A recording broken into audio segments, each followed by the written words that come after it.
The ending of this song gives me the same exact feeling that I got when I was reading the ending of this book. Then I read this book and I was like, oh, like I don't know how else to explain it.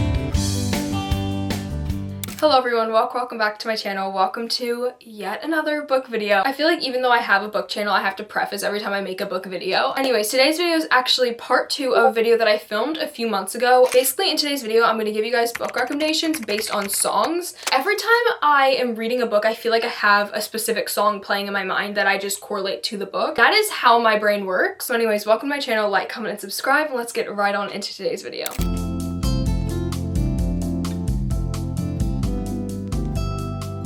Okay, so we all kind of already know how this video works, okay? I'm gonna go on my Spotify, and we're just gonna go to my all my songs playlist and hit shuffle, and then the first one that it gives me, I'm gonna try to find a book that correlates that. And guys, I have a lot of books around here. I feel like I'm gonna find something, right? Okay, so the first song we got is No Body, No Crime by Taylor Swift. Guys, I have the most perfect book for this, and it's actually a good enough book that I made my mom read this book. Genuinely and utterly obsessed with it. The Perfect Marriage by Geneva Rose. I just feel like this book fits so perfectly with that song. Basically, this entire song is like a murder mystery type of song, and the ending of the song correlates to the ending of this book. I don't know, the ending of this song gives me the same feeling that I get when I was reading the ending of this book, and if you guys don't know what this book is about, basically follows Sarah and Adam. They're a married couple, but Adam ends up cheating on Sarah and his mistress ends up dead. And then Sarah, Adam's wife, is obviously going through all of these feelings, but at the same time she's also a defense attorney, so she decides that I don't agree with what he says and I actually hate his guts, but I am married to him, so I'm going to actually be his lawyer on this case. It's an absolutely insane premise. I love being able to follow Sarah throughout this entire story. It's also a dual POV, so very, very interesting if you guys are like looking for a murder mystery-esque book that'll have a crazy plot twist at the end. It feels very similar to a thriller because as you're going along in this story, new things come up and it's kind of like,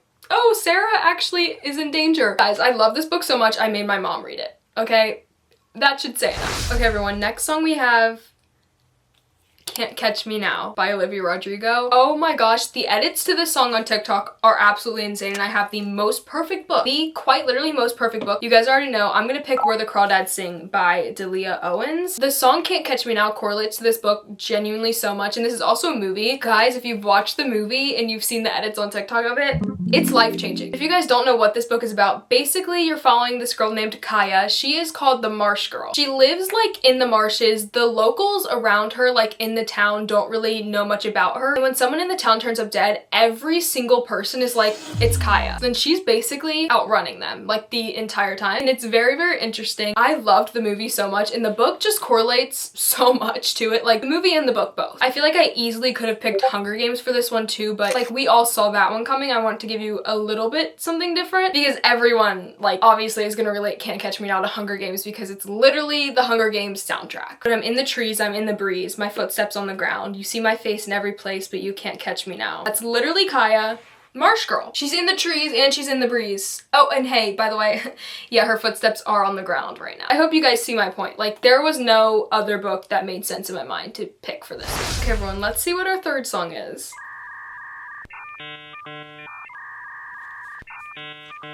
It's a rap. It's actually a rap because we have Dear Reader by Taylor Swift. This song holds such a special place in my heart, but there is like one specific book that I think of every single time I listen to this song, which is weird also because I didn't really enjoy the book that much, if I'm being honest. I think I gave this book like a 3.5 stars. But I always think of a novel love story when I think of Dear Reader. Just the line, Dear Reader, if it feels like a trap, you're already in one. That's literally like the whole entire plot of this book. You're following this girl named Elsie. She's going through a very, very tough time, and basically she has like these friends who formed this book club. They end up like traveling to different places to do their little cute little book club thing. Her and her best friend have like this favorite author of all time, but her favorite author tragically died in a car accident, so the series never got finished. When Elsie is supposed to be going on this like little book club trip, she ends up getting stopped and her car breaks down in this little town, which this town ends up being like this small town that all of these romance books that she is obsessed with, like that author that she's obsessed with, like basically created that town. Does that make sense? Like, I don't know how else to explain it. She gets stuck in a book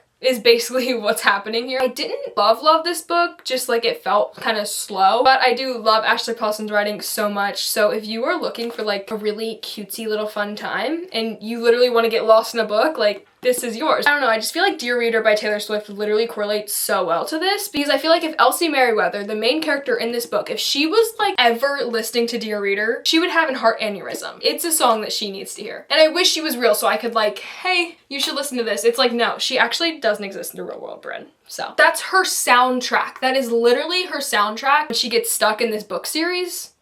That's her soundtrack the entire time. Let's pick our next song. Okay, everyone, our fourth song is gonna make me sick to my stomach. I Know the End by Phoebe Bridgers. I'm actually already gonna throw up everywhere. That song makes me so sick, and I have the most perfect book for it. That also makes me sick to my stomach, so this is gonna be great, right? A Little Life. The way that I thought every single person ever was being dramatic about this book, like, you know how like on Book Talk when people are like really over dramatic about a book and it makes you really hyped for it, and then the book never ends up being as good as it is? This book is like the complete opposite of that. Anyways, if you guys don't know what this book is about, basically it follows 4 friends. They all live in New York City, but they were college friends. They kind of like grew up together after college, and you're mainly following one of the friends named Jude.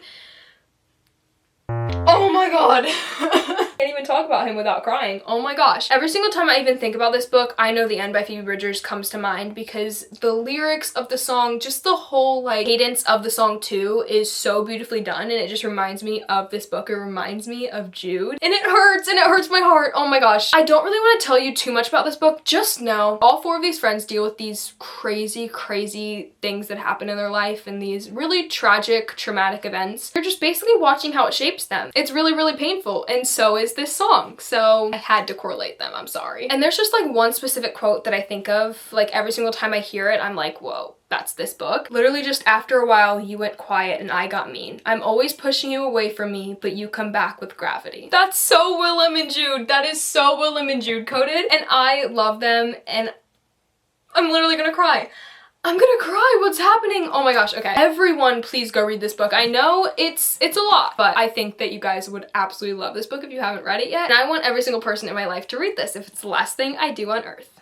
So, guys, our next song is one of the most beautiful songs in the history of the universe. Merry Christmas, Please Don't Call by Bleachers. Bleachers has been like my new favorite obsession. Like, I have been just deep diving all of their songs. Almost every single one of their songs I've been obsessed with. So, Merry Christmas, Please Don't Call is painful. Just painful, to say the least. And I have the most perfect book. I feel like I've been saying that a lot in today's video, but I just always have a book. I always have something in my brain to tell you guys. The book I want to choose to recommend to you guys for this song specifically, One Day in December by Josie Silver. Basically, this follows, I think it's like 3 friends, and their whole lives are kind of intertwining. It's also a very painful book because you're watching our main character watch the person that she's in love with be in love with someone else. She's not saying that she's in love with him or anything, because she's like, no, we're besties. Like, I don't want to not be friends with you. She doesn't want to ruin anything, but she's literally like just watching the world from the sidelines. So that's another song. But Merry Christmas, Please Don't Call, I truly think that relates to this so much, because there's a point in this book within like our 2 main characters where they stop talking to each other for a good while, and she kind of builds this resentment towards him. He doesn't even know is really happening, but like that song will correlate to her life so much when she builds that resentment towards him. And this book is also just super cute. Genuinely think everyone should read it. Hope you guys know where I'm coming from with this. I feel like the books I picked for this video were so left field, like they were so odd. I hope you got some good book recommendations anyway. I love you guys so much. Thanks for watching today's video. I'll see you guys super soon with a new video. Trying to post every single Wednesday and Sunday. I know today's video was a little bit odd. I'm trying to rush filming this because I want to make sure I get a post out. I love you guys so much. Thanks for watching either way, and I will see you guys super soon with a new video. A better video, I promise. Goodbye.